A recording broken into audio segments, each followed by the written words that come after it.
Sukadana. Saya tadi kaget ketika Mas Khairuddin menyampaikan sama saya, ternyata Mbak ini juga menyampaikan kalau nyampe di Sukadana biasanya nyampe lagi gitu kan ya. Ini sudah 2 orang, malah jadi khawatir saya sampainya nanti kembali laginya dalam rangka apa kan itu kan ya. Tapi kita harus mohon kepada Allah, kapanpun berapapun kita akan bertemu, mudah-mudahan bertemu dalam keadaan penuh ridha Allah Subhanahu wa Ta'ala. Nah, para jamaah semuanya, Rotibul Hadir itu kalau yang aslinya tidak ada sholawat, sehingga banyak dibaca oleh kalangan para habaib itu hanya sampai setelah doa, sehingga bacaan setelah Allahumma inna nas'aluka ridhaka wal jannata wa na'udzu bika min sakhatika wan nar, ke belakang itu adalah istilahnya yasan, sehingga itu kemudian rutin kita baca. Kalau para habaib itu tidak pernah itu, makanya saya di Jogja itu kemudian ditanya, ini dari mana ini, versi mana ini? Begitu saya bilang Gasmat itu dia oh iya. Jadi ini yang penting bagi kita untuk kita ketahui. Kemudian terkait dengan Rotibul Hadir itu, saya bersyukur di sini ada rutinan istiqomah membaca Rotibul Hadir, mumpung belum masuk komunitas-komunitas yang berpaham berbeda. Kalau di Jawa sudah semeraut. Semerautnya bukan apa. Kalau Bapak ini di Sleman tahu ini, karena di sini, iya ini di situ ada basis Muhammadiyah, ada LDI, ada MTA sekarang, ada Wahabi, ada Salafi. Bisa jadi kita begini ini yang lebih akhir. Bid'ah apa munah? Kok munah bid'ah itu. Kalau munah kan kawin, ya. Tapi bid'ah. Apapun dibid'ahkan gitu. Semuanya mengikuti sunnah Rasul, tapi yang diikuti cuma sebagian gitu.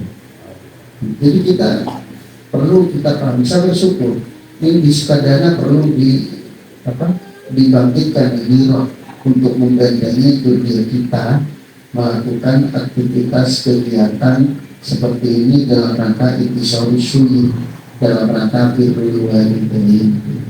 Ini penting ya.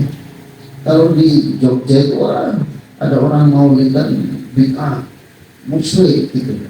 Apalagi ini yang mereka Wahabi itu tidak kenal hadir itu. Aku udah ada mereka di masalah, tidak ada itu. Yang diikuti jenggot sama cingkrang. Ya. Tapi Rasulullah dulu itu ada hadisnya. Rasulullah itu kalau berdoa Allahumma ahyini miskinan gitu. Hidupkan kami dalam kondisi miskin. Tapi umatnya tidak ada yang berani. Ya itu tidak ada yang berani. Iya. Apalagi wali santri. Kalau saya nanti bisa ngirim ya gitu ya. Miskin bisa membujuk anak. Nah, itu dia. Kalau miskin langsung kalau anaknya. Nah, makanya hadis itu khususnya Rasulullah, kalau kita mengikuti beliau itu tidak mampu di situ. Kenapa kita nggak ikut itu? Bibit bobotnya beda gitu. Makom kita ini umat beliau Rasulullah. Dan sampai itulah itu makom paling tinggi istimewa itu. Ya. Kita itu hidup kebiasaan numpuk apa? Harta kan ya, numpuk harta. Tapi kalau Rasulullah nggak suka numpuk harta. Nah ini kalau mau ikut Rasulullah kita nggak perlu numpuk harta. Iya Rasulullah nggak pernah, coba dengan baca sirah Nabawi semuanya. Rasulullah nggak pernah. Kadang di dalamnya di kediaman nggak ada makanan. Rasulullah wafat apa ada yang diwaris? Nggak ada. Tapi kalau kita anak 5, rumahnya 2, cucunya 3, dia sudah sekian. nanti sawah-sawah nggak ada pembagiannya sebenarnya. Padahal putri belum lahir, cucunya belum lahir sudah diplanning rezeki, seakan-akan gitu kan. Ya. Ada kekhawatiran kayak Allah nggak mau ngasih rezeki lagi. Nah, ini perlu dibangun oleh kita. Makanya kalau dulu Yayasan itu pernah menyampaikan, ya, orang yang baca ayat itu kepentingannya supaya ilmunya tidak biker. Biker itu hampa.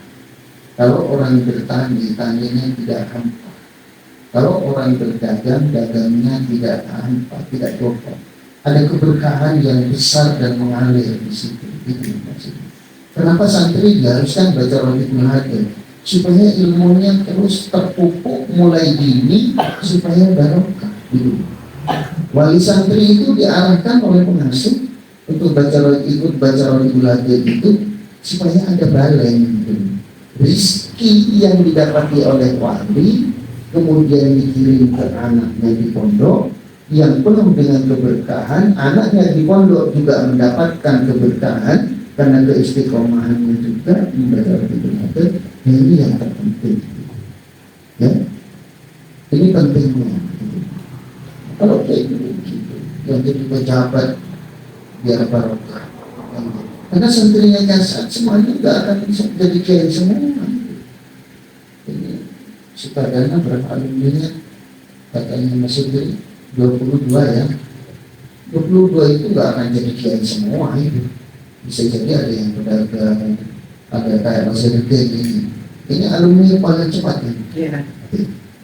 Berapa bulan? 3 bulan ada gitu. Iya. Tapi sudah tutup PCI ya. Lalu, jadi begini, kita harus nyaman menjalani hidup ini. Kalau Allah itu mengajarkan hidup ini dengan kenyamanan. Allah mengajarkan Rabbana atina fid dunya hasanah wa fil akhirati hasanah. Itu kan sebenarnya bocoran, ya. Oleh Allah dibocorkan, manusia doa ini Rabbana atina fid dunya hasanah. Jadi manusia itu kalau bahasa Allah diberikan kepada manusia untuk diucapkan kepada Allah. Gitu.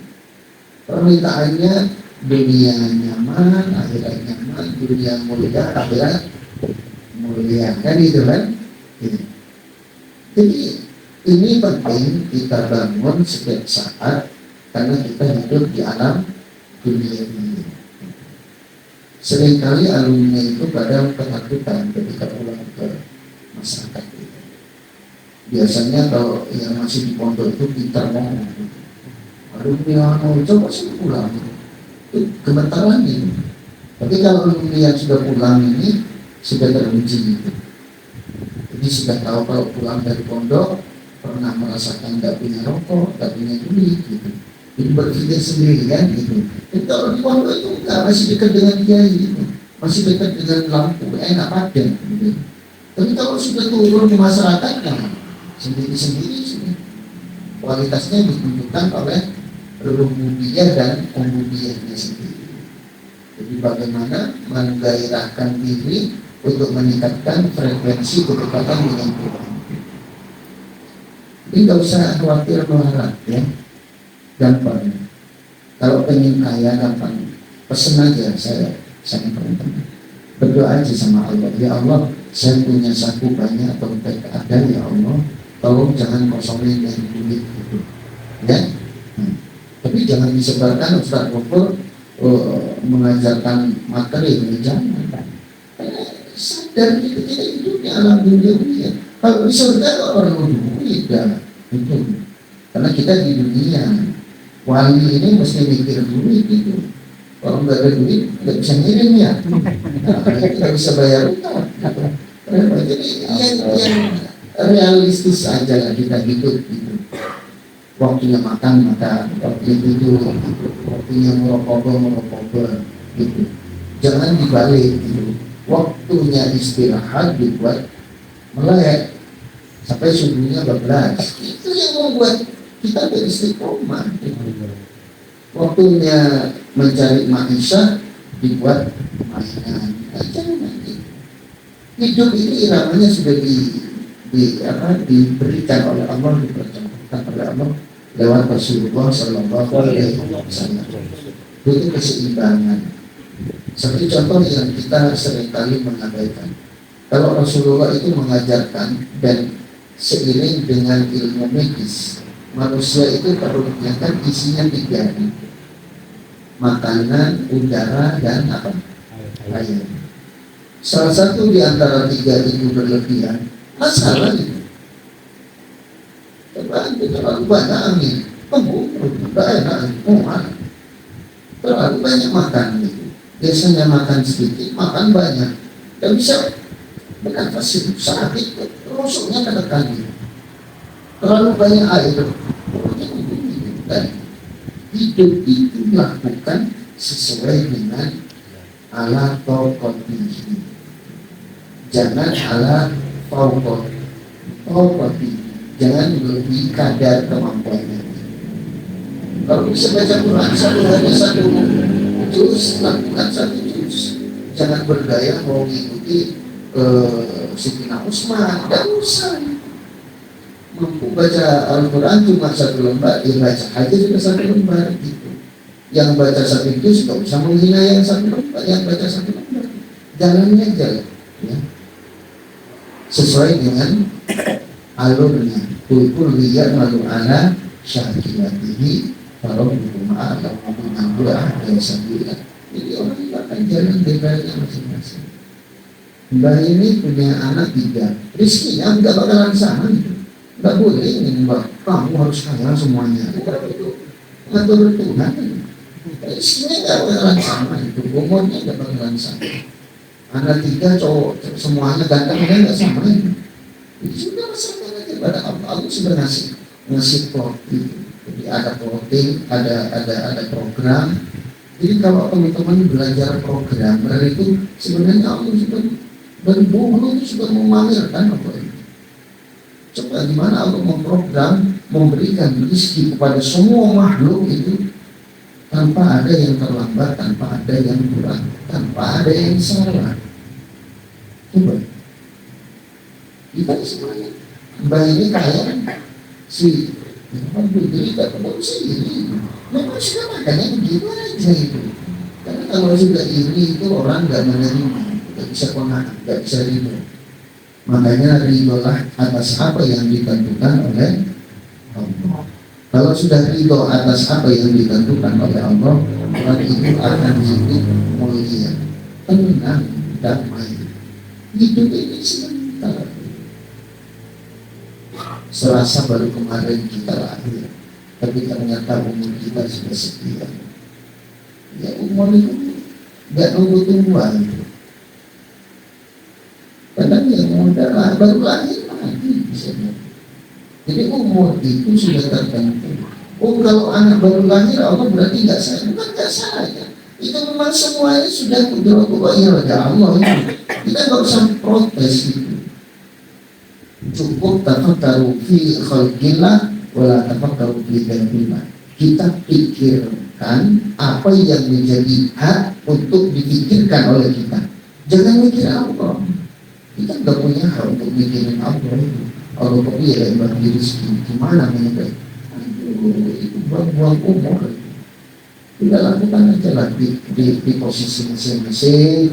Semoga yang jadi kiai jadilah di posisi kiai. Yang nggak jadi kiai jangan sok kiai gitu. Iya kan?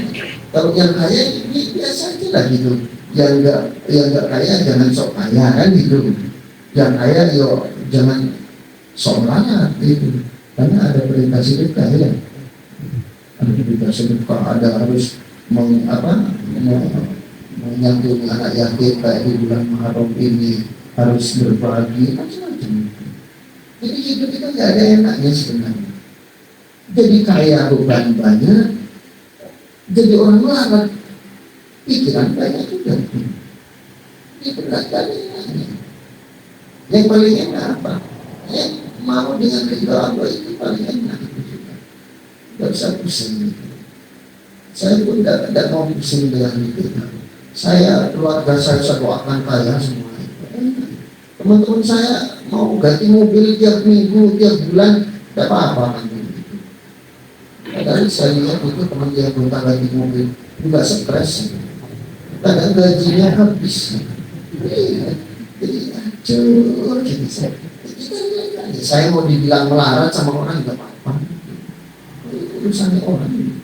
Karena mata ini kan kita nggak sadar kalau semua raga kita ini kadang oleh setan dijadikan ajang untuk menghancurkan manusia. Mata dibuat indah, makanya matanya cowok ketika melihat cewek itu, meskipun ceweknya jelek, awalnya dibuat bagus. Iya, betul. Di Jogja itu ada, saya punya jemaah satu. Katanya dia waktu melihat istri, calon bukan istrinya, sebelumnya itu cantik, dan semua orang melihatnya cantik. Begitu menikah, jadi jelek. Iya betul. Katanya si suaminya, senang juga istri saya. Jadi, tapi semua orang kan begitu melihatnya. Jadi itulah ketika setan itu menggoda, mata perempuan juga begitu digoda.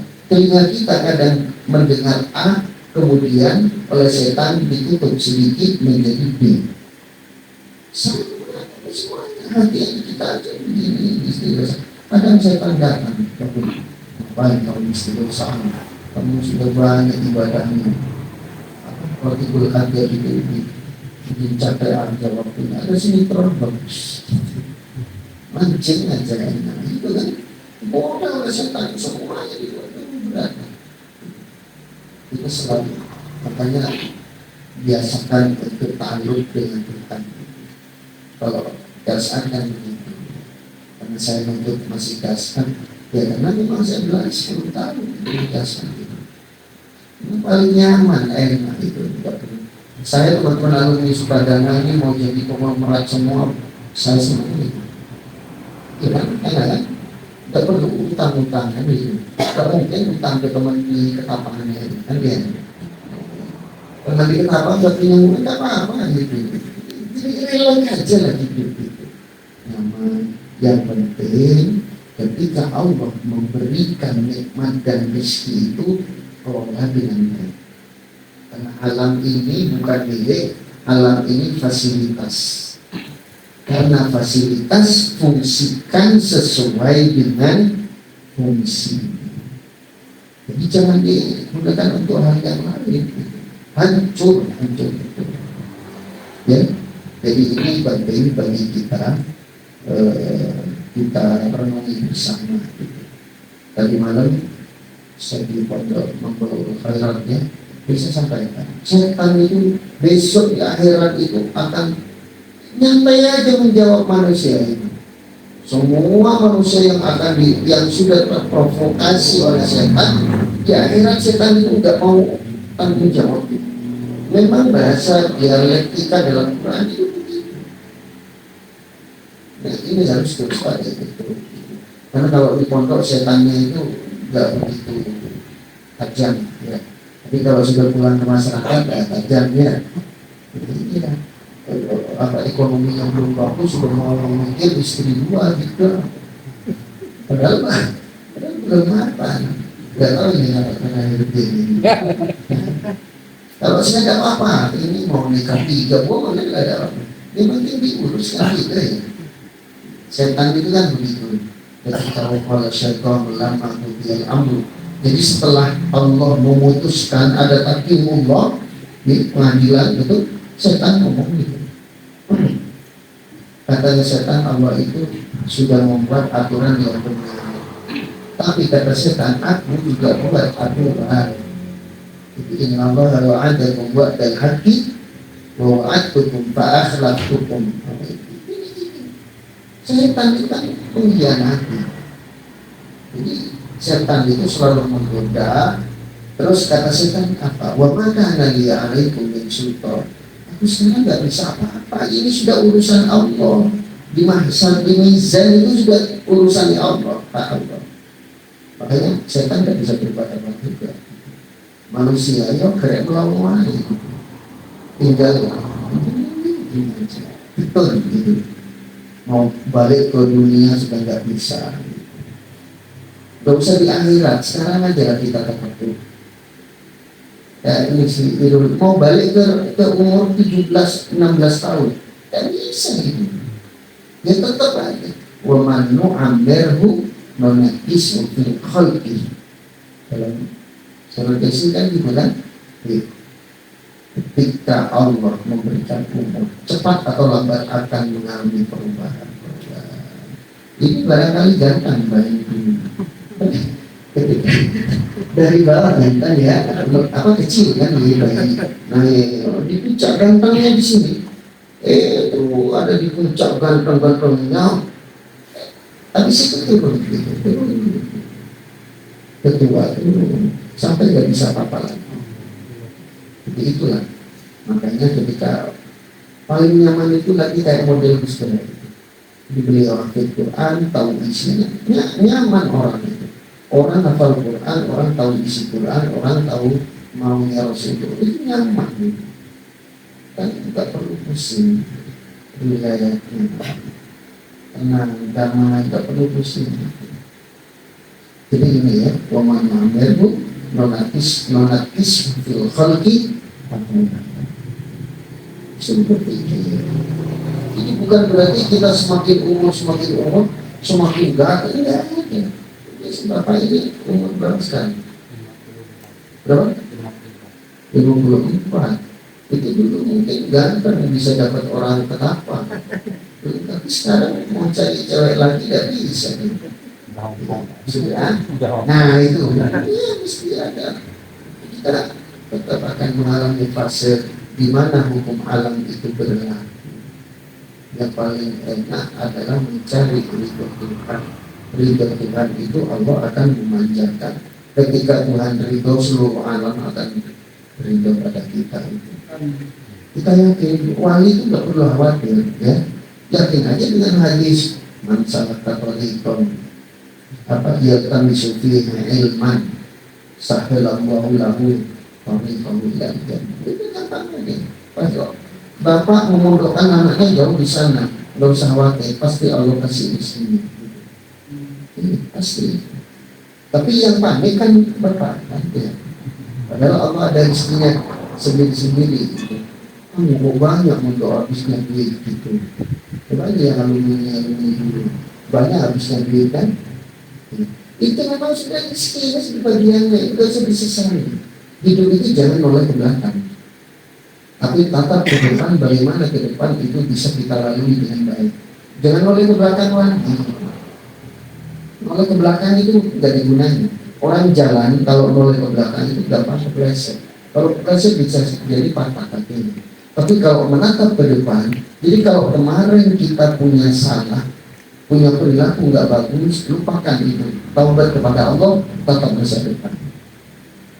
Yakinkan pada batin kita bahwa orang tidak selamanya terpuruk, orang tidak selamanya melarat, orang tidak selamanya di atas. Seperti itu. Nah, frekuensi manusia itu ditentukan oleh iman. Makanya al-imanu yazidu bi ta'atillah wa yanqusu bi tarki ta'atillah. Itu cuma frekuensi.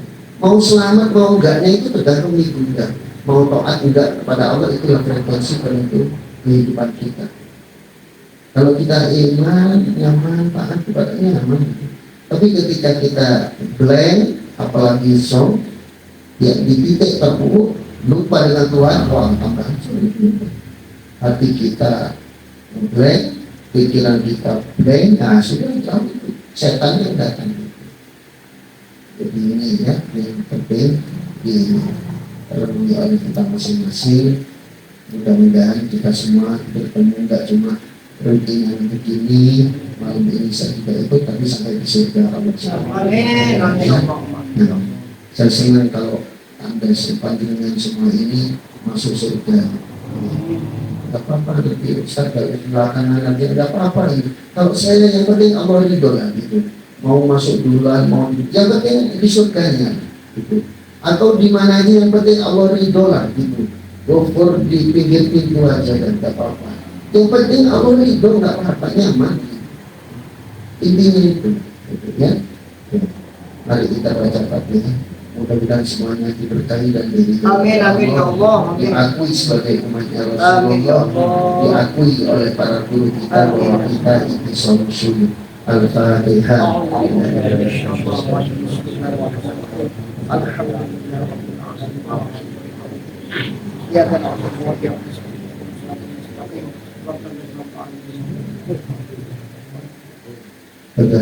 Assalamualaikum warahmatullahi wabarakatuh. Waalaikumsalam warahmatullahi